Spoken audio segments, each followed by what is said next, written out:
मोदी की गारंटी, मोदी की गारंटी, मोदी की गारंटी, झूठ की गारंटी, मोदी की गारंटी, जुमलों की गारंटी। चलेगा ही ना चलवे मोदी जी, आपका धोखा, आपका झूठ फरेब पकड़ा गया है। कहावत आपने बचपन में सुनी होगी, उल्टे चोरी उल्टे सिना जोरी। प्रधानमंत्री मोदी जी खुद महिला विरोधी हैं। 2023 में जब सर्वसम्मति से महिला आरक्षण बिल पास हो गया तो प्रधानमंत्री जी 30 महीने से अधिक समय तक तकिए के नीचे लेकर सोए हुए थे। और वो व्यक्ति जो अपनी पत्नी जसोदाबेन को सम्मान नहीं दे पाया, वो पूरे देश की महिलाओं को क्या खाक सम्मान देगा? आज भी आपने जन आक्रोश यात्रा उत्तर प्रदेश के मुख्यमंत्री योगी आदित्यनाथ, जिसको सनातन का मंत्र नहीं आता है, योग नहीं आता है, खड़ा नहीं हुआ जाता है, वो आदमी नेताजी सुभाष चंद्र बोस के बारे में और स्वामी विवेकानंद के बारे में क्या कह रहे थे? योगी जी कान खोलकर सुन लीजिए, ये भाजपाइयों का कुकृत्य कभी भी ये देश माफ नहीं करेगा।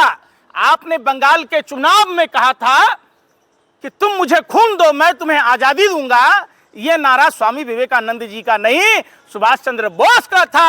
आपको नेताजी सुभाष चंद्र जी बोस के बारे में कुछ जानकारी नहीं।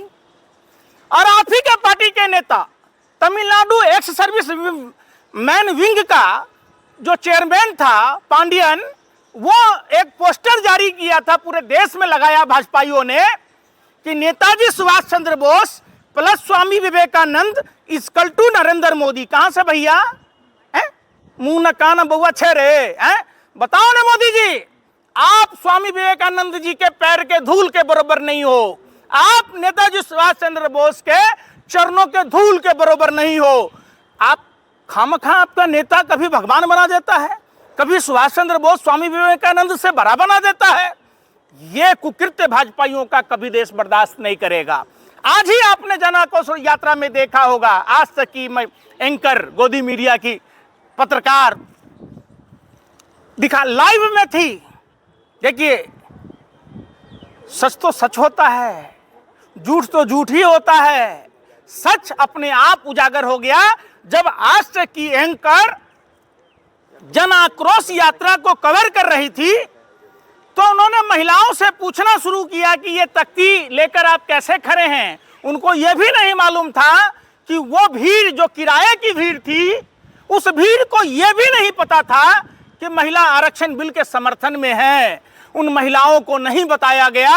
इसका मतलब साफ है, कई महिलाओं से पूछा गया, भीड़ में किराए की भीड़ लाकर देश की महिलाओं को गुमराह करने का काम भारतीय जनता पार्टी देशव्यापी स्तर पर कर रही है। देश की महिलाएं पूछ रही हैं कि जसोदाबेन को इंसाफ कब मिलेगा, कब मिलेगा अंकिता भंडारी को इंसाफ, कब मिलेगा अशोक खैरात के द्वारा उत्पीड़न की गई हुई पीड़ित महिलाओं को इंसाफ, इंसाफ कब मिलेगा बिल्किस बानो को, कब मिलेगा इंसाफ पटना की नीट छात्रा को, कब मिलेगा मणिपुर की पीड़िता को, कब मिलेगा बिहार में मणिपुर पार्ट 2 हुआ नालंदा में, नीतीश कुमार जी के गृह जिले में उस पीड़िता को कब मिलेगा, दरभंगा में 6 साल की बच्ची के मासूम बच्ची के साथ दरिंदगी हुआ, उसको इंसाफ कब मिलेगा? मोदी जी कह रहे हैं महिलाएं जो है वोट में जवाब देंगी विपक्ष को।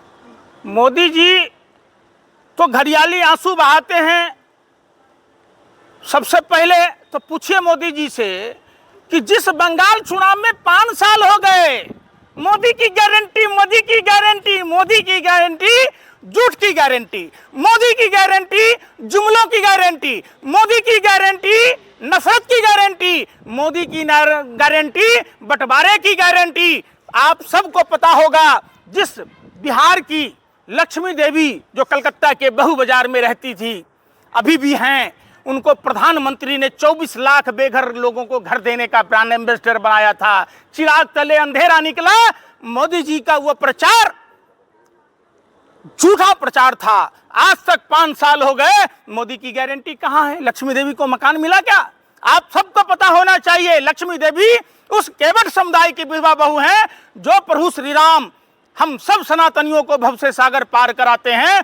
उस प्रभु श्री राम को नदी पार, झालमुड़ी खाने गए, फेमस हो गया वो झालमुड़ी वाला। अरे भैया, मोदी जी को अगर लगे कि अगर गोबर को च्यवनप्राश समझकर खाने से अगर वोट मिलेगा तो वो च्यवनप्राश समझकर खा लेंगे। अनभक्तों का काम क्या है? झालमुड़ी आज से बिक रहा है क्या कलकत्ता में? अब वो प्री प्लान प्रोपेगेंडा था। बंगाल ही नहीं, पूरा पूर्वोत्तर भारत में वो ट्रेडिशनल फूड है। तो वो चाह रहे हैं कि हम इमोशनल ब्लैकमेल करें। मोदी जी, आप तो घोची समाज से थे, आपने जनरल कैटेगरी से अपने को पिछड़ा बनाया वोट के लिए।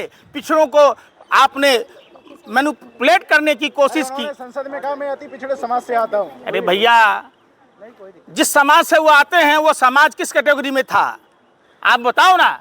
सिर्फ और सिर्फ हमारे पिछड़े भाइयों को वोट के लिए बरगलाने का काम देश के प्रधानमंत्री नरेंद्र मोदी ने किया। पंकज जी, प्रधानमंत्री कह रहे हैं मैं प्याज खाता हूँ, दिमाग नहीं खाता।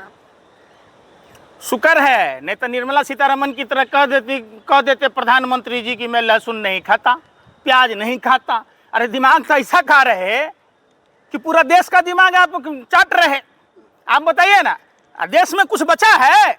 अति पिछड़े समाज से आने वाले एक लड़का प्रधानमंत्री बन जाता है, पच नहीं रहा आप लोगों को? अच्छा, माने प्रधानमंत्री आप तो सब अति पिछड़ा समाज के आदमी को तो आप सरकारी नौकरी लगवा दिए। सरकारी विभागों में पद खाली हैं, लेकिन रेवड़ी कहाँ बांटते हैं? बंगाल में जाकर। दिल्ली में मोदी जी की गारंटी थी, वुमेन्स डे पर 2500 रुपया महिलाओं को देना था, गैस सिलेंडर मुफ्त देना था। केरल में जाएंगे तो कहेंगे कि हम ओणम में क्रिसमस में फ्री सिलेंडर देंगे। जम्मू कश्मीर में जाएंगे तो कहेंगे ईद बकरीद में देंगे। जब नॉर्थ इंडिया में रहेंगे तो होली दिवाली देंगे। कब देंगे? बाबा मरी हैं, बैल भी कही हैं, नहीं चलेगा। ई न चलबे मोदी जी, आपका धोखा, आपका झूठ फ्रेम पकड़ा गया है।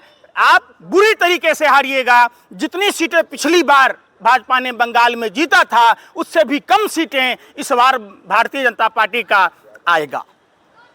लेंस कार्ड एक वाला एक विवाद है जिसमें कहा जा रहा है उनका स्क्रीनशॉट वायरल हुआ है पुराना, जिसमें जो वर्कर्स हैं तिलक लगा के नहीं जा सकते। अब उनके सारे लोग जा रहे हैं, उनके वर्कर्स को तिलक लगा रहे हैं, जाके हिजाब पहन के जा सकते हैं, तिलक लगा के। देखिए, मैं एक बात बताऊं, आप लोग इस तरह के विवादास्पद चीज़ों को इग्नोर कीजिए। और देश संभलना जब भी चाहता है पूरे विश्व में, आप मीडिया के लोगों ने, सिर्फ भारत में ही नहीं, जानबूझकर अपनी सस्ती टीआरपी और व्यूअरशिप के लिए इस तरीके के विवाद को खड़ा करते हैं। ये भारत है जहाँ की सभ्यता और संस्कृति गंगा जमुना तहजीब की रही है। तो कौन टीका लगाएगा, कौन नहीं लगाएगा, कौन हिजाब पहनेगा, कौन नहीं पहनेगा, कौन बुर्के में होगा, कौन सारी घूंघट में होगा, ये आपको तय करने का काम नहीं है। आपका काम है कि जीवेश मिश्रा जैसे नकली दवाई बनाने वालों पर कब कार्रवाई होगी, बाबा रामदेव जैसे शहद में मिलावट करने वाले नकली घी बनाने वालों पर कब कार्रवाई होगी। आपका काम है अशोक खैरात जैसे लोगों पर कब कार्रवाई होगी। पर तो ये नहीं करते आप।